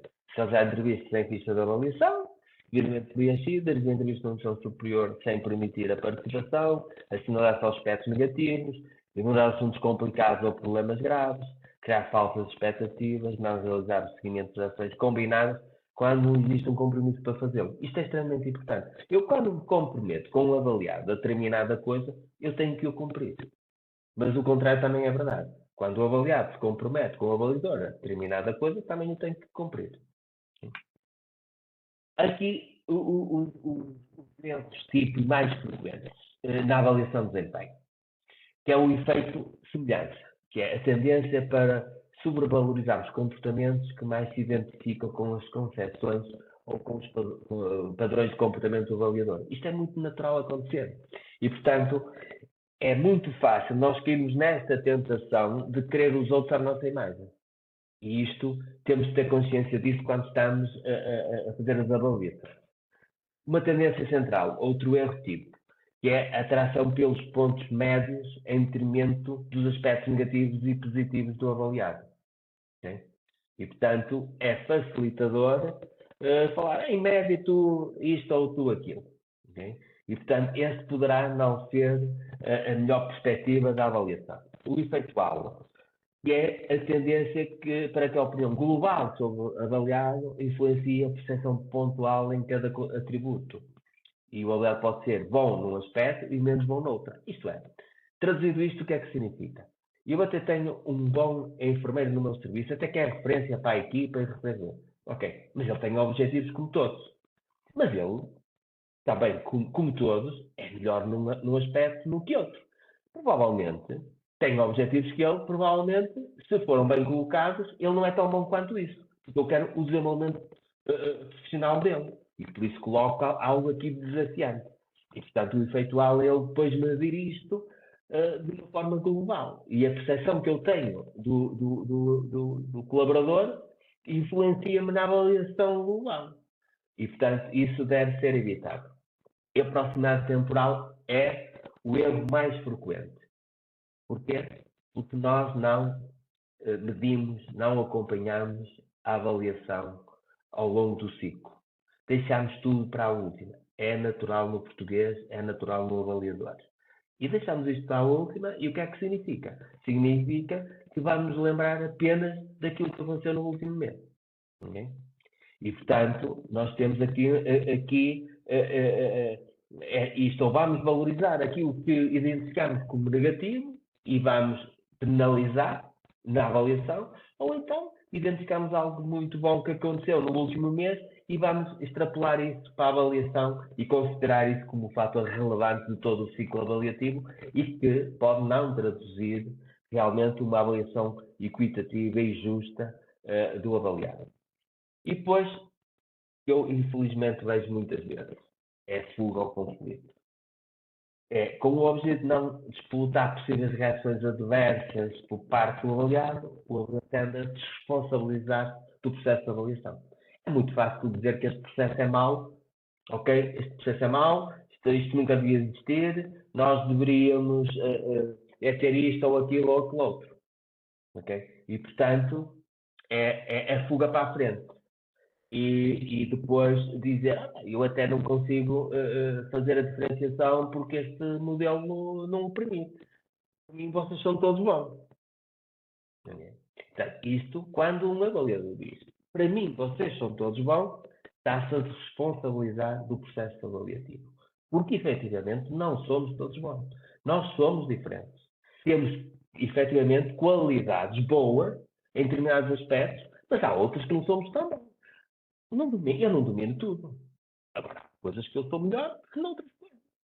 E o avaliador também tem que tirar o máximo do proveito das competências das áreas que há uma motivação acrescida de um colaborador e tornar isso a favor daquilo que é o desenvolvimento do serviço e da melhoria desse serviço. Mas não pode dizer que tenho uma equipa que são todos bons. Não é? Porque então, se eu tenho uma equipa que são todos bons, eu vou pegar e distribuí-los pelas outras equipas, que é para ter os bons espalhados na instituição toda. Isso é até o que eu costumo dizer quando estamos a falar destes casos. E, portanto, o que eu queria falar sobre a avaliação de desempenho era um bocadinho isto. Eu fui um bocadinho célere porque também estávamos um bocadinho limitados no tempo. Eu tenho uma segunda parte que tem a ver com o GADAP, mas devido ao adiantado da hora, deixava à consideração da enfermeira Cláudia se existem algumas questões para ser colocadas. Sim, E há depois várias, ficamos mesmo limitados aqui. ao tempo para poder continuar naquilo que é a plataforma GADAP. Há várias questões que foram feitas ao longo da sua apresentação. Não sei quanto tempo é que é o GADAP que tem. Nós até às 11 faltam-nos 20 minutos, não é? Sim. Eu tenho aqui ainda alguns slides. Ainda me faltam, agora eu teria para aí uns 16 slides ainda para falar É capaz de do ser, aplicativo. mas Do aplicativo. é que nós temos aqui várias perguntas Se calhar podemos relacionadas com. priorizar as questões que existem, digo eu, não sei se Sim, será sim, pertinente. penso que sim. Posso-lhe então fazer algumas questões, são muitas, portanto não vou Eu conseguir preferia se fazê-las fosse todas. priorizando, se calhar em função do que tem, priorizava, eu ia responder uma a uma, que são para eu não me perder, e também ia associando, que se calhar algumas irão ser respondidas numa, se calhar estou a responder duas ou três que tenho, provavelmente. Então, tenho aqui uma pergunta da enfermeira Lídia. O enfermeiro fala do artigo 42. O enfermeiro está os primeiros 6 meses do ano ausente por doença. A sua avaliação será por ponderação curricular? É uma pergunta. Ok. Nos casos em que temos um enfermeiro que está ausente 6 meses, ao serviço, E ele, neste momento, 6 meses, ele tem 6 meses de ausência e 6 meses de exercício. Portanto, seria avaliado. Neste caso concreto, 6 meses. 6 meses, ok. No caso de 6 meses. Se for ausência superior a 6 meses, se for ausência superior a 6 meses, então o caso é diferente, porque ele não tem o requisito para ser avaliado. E aí pode pedir a revogação de nota. No caso de não ter uma avaliação anterior no âmbito do CIADAPT, aí sim tinha que pedir a ponderação curricular obrigatoriamente. No caso de uma ausência superior a 6 meses, ele pode optar também pela ponderação curricular, se assim entender. Tem direito a optar pela revogação da nota ou a ponderação curricular, porque pode entender que é-lhe mais favorável a ponderação curricular. Vamos supor que ele tem um regular e, portanto, tem um ponto atribuído por se pedisse a revogação de nota e pode entender, porque os critérios são previamente fixados pelo CCA e que vão beber um bocadinho ao despacho normativo número 4 de 2010 para elaborar os critérios de avaliação na ponderação curricular, o que lhe permite, nós no nosso caso na instituição até temos um simulador exatamente da ponderação curricular, que eles podem preencher e automaticamente ver a nota que vão ter. Portanto, esse simulador permite-lhes obter exatamente a nota que vão ter se pedirem ponderação curricular. E isso permite-lhes optar pelo modelo que lhe é mais favorável. Ou ponderação curricular ou revogação de nota. Ok. Está respondida à questão. Aqui, pronto, há um elemento também que faz uma pergunta parecida, mas que se o elemento da equipa estiver ausente por atestado por 3 ou mais anos, quando se apresenta, como é avaliado? Perde as avaliações dos anos que não trabalhou? Não. Um colaborador que está ausente durante 3 ou mais anos, desde que tenha o ano anterior, o último ano que esteve efetivamente ao trabalho, ou o biano que esteve ao trabalho, se tem uma avaliação no âmbito do CIADAPT, ele vai relevar ao longo desses ciclos. Vamos partir do princípio que agora estamos no ciclo anual, que é para ser mais perceptível. Isto é, se eu tenho uma avaliação de 2025 e agora 26, 27, 28 e 29, eventualmente, faltava. Eu todos os anos posso pedir a renovação da nota de 25. Anualmente vou pedindo a renovação de nota. Não há um limite para a renovação de nota. Não há. E, portanto, desde que eu tenha uma avaliação anterior, eu estando ausente de vários ciclos avaliativos, eu posso sempre ir pedindo a renovação de nota sucessivamente. Isto é, se eu tinha muito bom, eu vou manter muito bom em 26, muito bom no 27, muito bom no 20. Tenho é que pedir O a renovação ajustamento. da nota.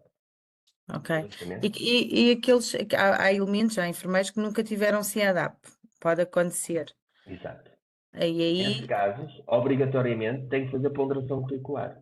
O pedido por ponderação curricular. E lembro que tem que o fazer entre 15 a 31 de dezembro do ano em que termina o ciclo. Isto é, vamos supor que eu estou ausente mais de 6 meses no ano de 2026 e não tenho nenhum ciclo avaliativo no ano de CIADAP anterior. Eu, no final do ano, tenho que pedir, entre dia 15 e dia 31 de dezembro, tenho que pedir a ponderação curricular. Tenho que preencher o modelo, nós temos o modelo, preencho o modelo e submeto ao avaliador. E neste caso, e atualmente desde janeiro de 2025, o avaliador da ponderação curricular é o próprio avaliador da unidade orgânica. Isto é, eu se fizer parte da unidade orgânica da ortopedia, é o avaliador da ortopedia que vai avaliar a minha ponderação curricular. E esta avaliação de ponderação curricular vai contar exatamente para a diferenciação de desempenho da unidade orgânica. Isto é, se eu tiver a possibilidade de dar 5 muito bons, e se eu na ponderação curricular tiver muito bom, já só tem 4 para dar porque um já está a dar. ok. Fiz-me entender? Sim. Ao passo que se for relevação de nota, o arrastamento de nota já não interfere nas cotas que estão definidas para o ano. É a diferença entre a ponderação e a relevação de nota. em termos de cotas, em termos de diferenciação de desempenho. Ok, está bem. Ah, aqui também tem a ver também com a ponderação curricular. No caso da avaliação por ponderação curricular e no parâmetro habilitações académicas, como deve a instituição avaliar as habilitações à data da integração na carreira ou à data da avaliação?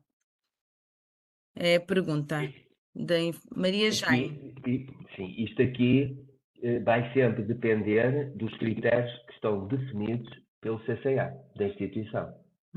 Porque o que nós temos, efetivamente, no normativo 4A, é que realmente temos que considerar as avaliações académicas. Mas depois não explana como esse critério é definido. E, portanto, isso fica ao critério de cada CCA. Por exemplo, eu posso dizer que nós consideramos são as habilitações que têm ao momento da avaliação. Efetivas, não é? E vamos supor, é evidente que se é enfermeiro, tem a licenciatura em enfermeiro, isso é básico. E podemos considerar o mínimo da pontuação. E depois tem o título de mestrado ou doutoramento, por exemplo. Não é? E que temos aqui uma seriação. Agora, faz sentido, na minha ótica, embora não esteja vertido na lei, mas faz sentido que seja ao momento em que estamos a avaliar. Não é? Mas E, não portanto, é assim. eu posso ter o doutoramento há 10 anos, mas continuo a ter o doutoramento. Eu, neste momento, hoje, na ponderação, sou doutorado. E, portanto, sou doutorado, tem que ser contabilizado, porque é a habilitação académica que eu tenho. Mas Não sei se já me fiz entender, se era essa a isso não questão. acontece em todo lado. Exato.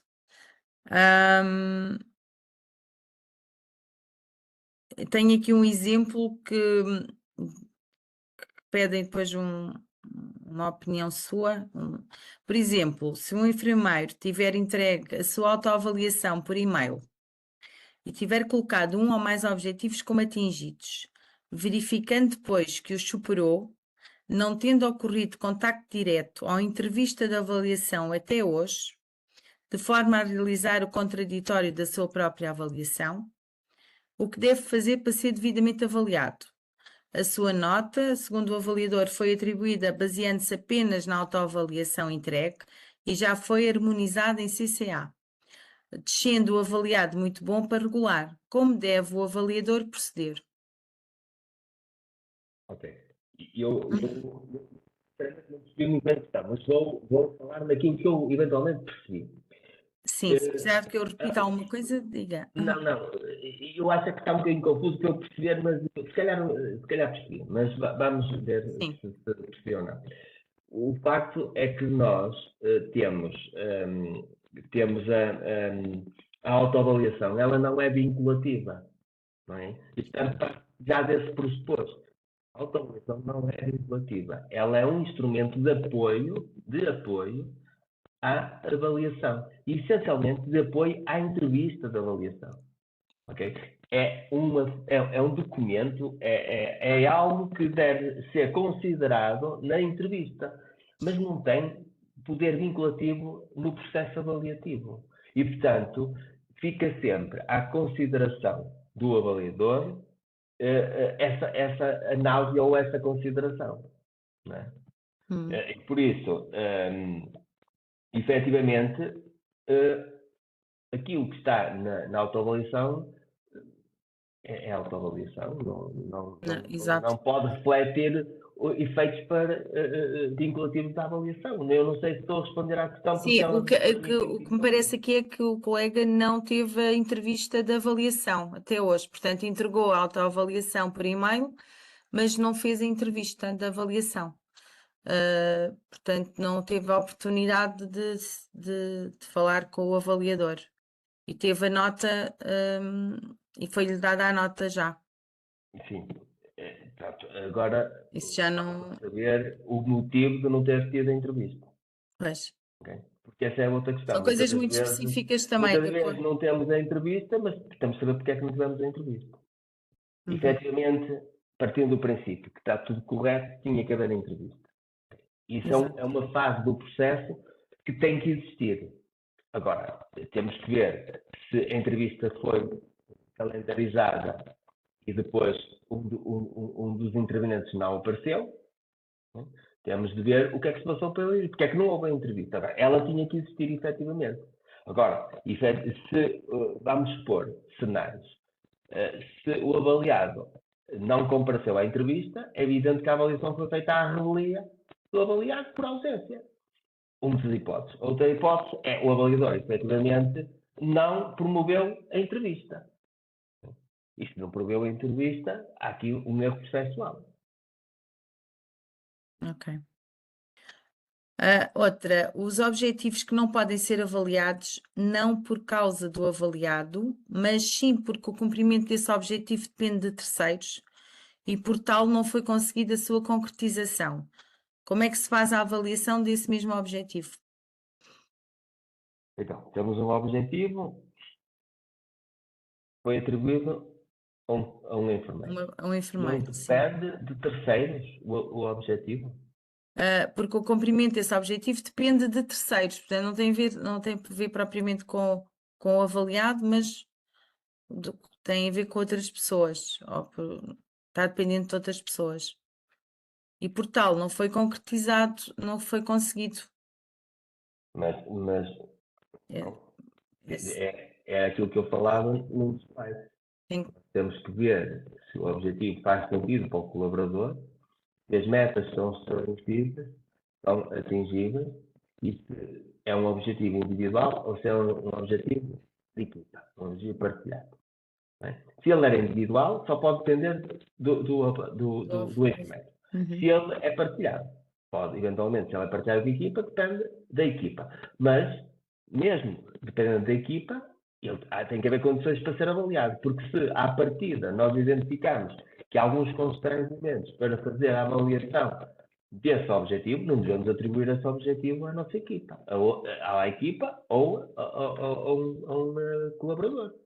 Agora, concretamente, se ele não foi porque dependia de terceiros, não estou a perceber porque ele não deveria depender de terceiros. Não é? Sim, e poderia ter falado com o avaliador em relação a não concretizar esse objetivo porque dependia de terceiros, não é? Também poderia ter questionado.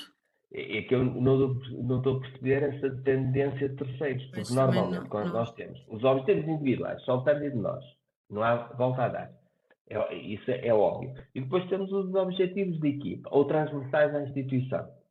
E isso, quando é transversal à instituição, quem tem a obrigação de o avaliar e de dar a superação dos critérios é o Conselho de Administração. Se é transversal, tem que ser a instituição e o Conselho de Administração a dizer no final do ciclo se foi superado, atingido ou não atingido. Se é de equipa, do serviço, o avaliador tem todas as condições para dizer se a equipa superou aquele objetivo. E, portanto, não há aqui dependências de terceiros. Eu não consigo perceber concretamente qual é a dependência de terceiros. Pois, também Porque se for dependência de terceiros, vamos supor, e agora estou-me a lembrar até de um caso que passou na Comissão Paritária. Vamos supor que temos um objetivo da triagem de Manchester. Ok? E essa triagem de Manchester é avaliada por uma auditoria externa. E isto depende de terceiros, que é essa auditoria externa para avaliarmos se realmente foi cumprido os critérios de superação daquele objetivo. Se for o caso, se for esse um exemplo, por exemplo, se enquadra no que está a passar com essa colega, aqui temos uma situação que o objetivo não pode ser avaliado. Não é? Porque dependia de uma empresa externa que não nos deu, em tempo útil, aquele indicador que nós precisávamos para avaliar o objetivo. E que era importante para a equipa, porque estamos a falar do cumprimento, da triagem e daquelas indicadores que estão associados ao nível da triagem mais certa. O que é que faz? Nesse caso, vamos não avaliar e avaliar os 4 objetivos. Se tiverem 5, temos que avaliar 4. Ok. Esse não é avaliado, então. Embora, na realidade, nós temos um problema. Porque depois, quem trabalha no aplicativo GAdapt, o aplicativo já tem algumas limitações e a plataforma não está desenvolvida em todos os alinhamentos que deveria ter. Eu neste momento não sei, porque ultimamente não tive uma situação destas, mas na altura tive, e quando eu ponho o objetivo e elimino e ponho só considerar 4, ele não me consegue calcular as ponderações, não incluindo o quarto objetivo. E isso cria uma dificuldade operacional no aplicativo, porque o aplicativo dá-nos a nota final automaticamente, não é? Uhum. Pois. Tenho aqui mais. Quando o enfermeiro, gestor, avaliador tem várias unidades de cuidados e, portanto, vários colaboradores a serem avaliados, como é que se consegue monitorizar continuamente? Como se consegue superar esse desafio, garantindo o princípio da justiça e equidade?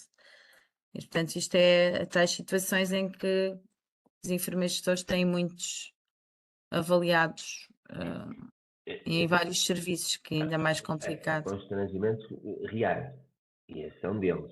É Uhum. evidente que quando nós estamos a falar de unidades orgânicas com muitos enfermeiros, quando estamos a falar de unidades orgânicas, até porque por uma questão organizacional estão em espaços físicos diferentes. Okay? E temos o mesmo avaliador, isso realmente cria uma dificuldade acrescida ao avaliador. E, portanto, isso exige uma maior coleção do avaliador no momento inicial da avaliação dos objetivos, naquilo que são os objetivos que vai atribuir à sua equipa. Portanto, tem que procurar. Por exemplo, uma vantagem é ter a instituição ter um objetivo transversal. Está logo resolvido. Quem vai avaliar a instituição está logo resolvido. Por exemplo. Depois, se temos um de equipa, e portanto, e se nós sabemos que todos, apesar de estarem em espaços diferentes e de serem 80, mas todos vão contribuir para aquele objetivo que é de serviço, temos um segundo resolvido. Okay? Mas também não podemos focar só nestes. Depois é evidente que temos de ter alguns objetivos que são diferentes destes. E vamos ter alguns objetivos que poderemos, em termos de estratégia, que é o que eu aconselho nestas visões, é que verta um bocadinho daquilo que são os registros da informática. Porque isso permite-nos ver naquilo que é o registro, e portanto eu não tenho que estar junto. Isto levanta uma polémica que é, eu estou a avaliar o registro e não estou a avaliar o cuidado que está a ser prestado. Okay? Porque eu, quando um objetivo se entra naquilo que é o cumprimento, por exemplo, avaliar e reavaliar a dor, vamos supor, o que é que significa? Eu só posso verificar o cumprimento e a superação deste objetivo analisando o registro na dor. Okay? Mas o que é que eu estou a avaliar? O que o enfermeiro fez ou o registro que ele fez? É óbvio que eu estou a avaliar o registro que ele fez. Porque o registro não me garante que ele fez o que está registrado. Nós devemos partir do princípio que foi. Mas, efetivamente, e na boa verdade, eu não posso assumir isso como garantido.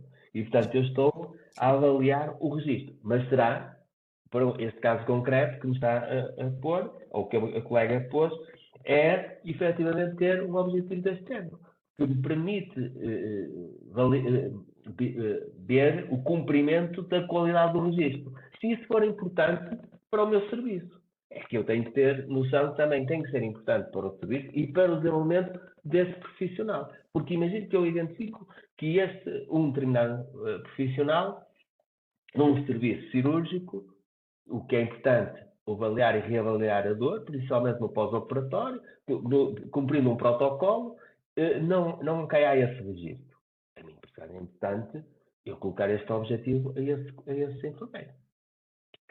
E se calhar é importante que eu avalie a qualidade do registro. E depois, se calhar, também é importante, naqueles turnos diurnos em que eu estou, que eu possa confirmar isso e realmente está a ser feito. Chegar à beira do doente e perguntar se ele está com dor e comparar com o registro que tem. Não posso é fazer isso diariamente, porque também enquanto avaliador, também sou gestor do serviço, há muitas funções do avaliador, não é só avaliar, não é? Exato. E por isso temos muitas limitações. Agora, temos é que encontrar algumas estratégias que realmente nos dê alguma tranquilidade, vamos dizer assim, alguma certeza naquilo que estamos a fazer, principalmente para poder termos fundamentação que sustente a avaliação que estamos a fazer. Não é? Porque, efetivamente, o aluno está muito exposto neste processo. Não é? E, portanto, se não tem este cuidado no início de perceber que eu, ao atribuir este objetivo, eu vou ter que ter a necessidade de fazer a avaliação deste objetivo, vou ter que utilizar este indicador, vou ter que gastar este tempo de observação, ou isto ou aquilo. Não é? Eu tenho que fazer este raciocínio para poder atribuir os objetivos que permite aqui um conjunto de coisas que eu pretendo. Não fugindo daquilo que é a melhoria de desempenho do colaborador, a melhoria da qualidade dos cuidados que se prestam no meu serviço e aquilo que são as prioridades que estão definidas em termos do plano de atividade, mas também ter preocupação com como é que eu vou medir isto tudo e que tempo é que eu tenho disponível para o fazer. E tenho que considerar isso tudo no processo. Exato. Quando a avaliação dos resultados pressupõe auditorias, observações, os enfermeiros devem ser informados acerca de que estão a ser observados? As observações devem ser formais? É mais uma questão de uma colega. Eu tenho uma situação prática muito pessoal. Eu sou apologista que essas auditorias não devem ser comunicadas. Porque é óbvio que eu dizer que vou ver o que estás a fazer hoje é gente que vou estimular a que eu faça tudo direitinho. E, portanto, eu sou apologista que devemos observar num contexto real. No contexto real. Como as coisas funcionam no serviço. Uhum. Também sou apologista que, no final, devo comunicar aquilo que foi identificado nessa observação. Porque aquilo que eu observo, eu posso fundamentar hoje. E é perceptível pela pessoa hoje. Mas não é perceptível passado 2 dias ou 3. Porque ela não se vai recordar ou vai dizer que não se lembra do que aconteceu. O que é normal. É normal sempre o ser humano encontrar sempre justificações e defesas. Isso é normal. E, portanto, nós temos já estar à espera disso. Por isso é que eu acho que isto não deve ser. Porque eu sei que vou ser observado, é óbvio que eu penso 2 vezes como faço as coisas e altero o meu comportamento. É normal. Somos todos iguais. Sim. Mas agora, se eu, enquanto avaliador, vejo num contexto real do serviço como a coisa está, e no final chamo o colega ou, num momento à parte, digo, eu hoje estive a fazer a observação para a avaliação deste objetivo ou deste comportamento e verifiquei isto estava bem, isto estava menos bem, e há ali um feedback do momento e um registro também do momento. De preferência, até pode haver uma rúbrica dos dois sobre a avaliação que foi feita ali, mas não é só os aspectos negativos, também deve ser feito quando há aspectos positivos, também deve ser. Não vamos só valorizar o negativo que acontece nestas observações, não é? É um bocadinho o meu ponto de vista pessoal, porque eu acho que não devemos evitar a alteração do comportamento, que é induzido quando é comunicado que vai ser observado. Ok. Bom, já são 11h06, não sei se quer dizer mais alguma coisa, mas acho que temos que terminar. Eu ainda estou a partilhar o ecrã, não estou? Ok, então pode partilhar, sim. Mas eu estou a perguntar se estou a partilhar. Tá, sim. Está a partilhar. Eu só ia falar, mas não vou falar, mas era só o facto, no GIADAT, era como criar a Bolsa de Objetivos parametrizados, era a atribuição de objetivos da Bolsa, imprimir o relatório, inserir a validação do CCA, imprimir o relatório para a homologação, utilizar a despacho de homologação. E isto tem a ver com o avaliador, tem a ver com o CCA, porque isto mudou. No passado era também o avaliador que introduzia a validação do CCA. Atualmente é o CCA que tem que introduzir essa validação no GADAP, de todos os bons e muito bons. E também a homologação do Presidente da Federação, portanto, do dirigente máximo de serviço, também era feito no passado pelos avaliadores, agora é feito pelo Sr. Presidente ou quem ele delegar, esse processo de homologação. Portanto, há aqui algumas mudanças no GADAP que aconteceram agora neste processo, neste momento. E depois temos também algo que é novo, mas que já aconteceu o ano passado e este ano mais, que é a data de aceitação dos objetivos e competências, que tem que ser pelo avaliado, a data de conhecimento da nota, que tem que ser pelo avaliado, e conhecimento da homologação, também a data inserida também pelo avaliado. E, portanto, isto era importante, que os avaliados, mas também que os avaliadores, percebessem que quem utiliza o aplicativo GADAP tem de incutir esta responsabilidade no avaliado, porque isto impede que o processo se desenrole naturalmente dentro dos prazos. E o avaliado que não aceita os objetivos, a palavra aceitação está errada, porque ela efetivamente não devia estar aceitação. Devia estar data de conhecimento dos objetivos e comportamentos. Porque, efetivamente, eu tomo conhecimento, eu não os aceito. Porque uma coisa é aceitação, eu posso negar. A tomada de conhecimento eu não posso negar. E, portanto, é uma obrigação legal. E, efetivamente, o que aparece depois na ficha é data de conhecimento e não é data de aceitação. E também o conhecimento da nota. Eu sou obrigado, é um conhecimento obrigatório, e a homologação também. E só depois, eu tendo conhecimento disto, é que eu posso reclamar, é que eu posso pedir um parecer à Comissão Paritária, é que eu posso reclamar para a tutela. E, portanto, é importante que nós todos percebamos que estas datas têm que ser aplicadas obrigatoriamente para quem usou o modelo de GADAP. Porque senão o processo, estamos a empinar todo o processo. E muitas das vezes, um dos elementos não o fazer numa unidade orgânica, por exemplo, de 80, está a prejudicar 79 pessoas. Porque nós, para fecharmos o processo, temos que fechar o processo todo. Não podemos ficar numa unidade pendente de uma pessoa. Porque logo, por exemplo, para aquilo que é o processo da diferenciação de desempenho no CCA, nós temos que ter todas as avaliações, não podemos ter nenhuma para trás por fazer. Portanto, estas datas são importantes que sejam cumpridas. Mas eu daqui explicaria uma a uma, caso a caso, mas era pelo menos deixar esta ideia assim muito global, porque isto mudou este ano e era importante que todos nós assumíssemos a nossa responsabilidade no processo. Eu ainda sou do tempo em que nós reclamávamos por ser todos iguais na avaliação de desempenho. Eu ainda sou do tempo que todos nós tínhamos satisfaz e reclamávamos que éramos todos iguais. Hoje reclamamos porque não podemos ser todos iguais.